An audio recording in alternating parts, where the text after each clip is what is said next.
Hello friends, welcome back. This is Rakibul Hussein and you are watching RS Tutorial Guide. আজকে ছোট্ট একটি information নিয়ে আপনাদের সম্মুখে উপস্থিত। আপনারা সকলেই অবগত রয়েছেন যে এখন এসএলএসটির ফর্ম যে আমরা ফিল আপ করেছি সেটার এডিট চলছে।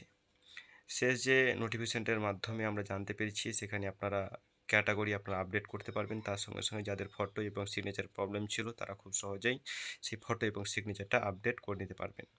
তো এখন কথা হচ্ছে, যারা এসসি এসটি ওবিসি যারা রয়েছে তিনারা তো নিজের ক্যাটাগরিটা আপডেট করে নিচ্ছেন, কিন্তু যারা জেনারেল রয়েছে তাদেরকে কি আপডেট করতে হবে? হ্যাঁ, যারা জেনারেল রয়েছেন তারাও কিন্তু আপনাদের ক্যাটাগরিটা আপডেট করে নেবেন। আপডেট করার জন্য সর্বপ্রথম আপনারা এই ওয়েবসাইটে চলে আসবেন।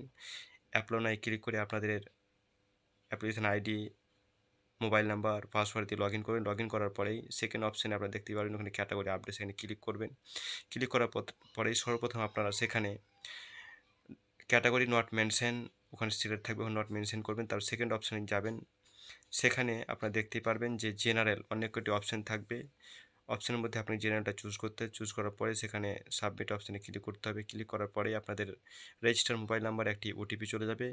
ওটিপিটা সাবমিট করলেই আপনারা কিন্তু আপনার ফর্মটা সঠিকভাবে সাবমিট করতে পারবেন, নাহলে কিন্তু আপনাদের ফর্মটা বাতিল হয়ে যেতে পারে। Thank you.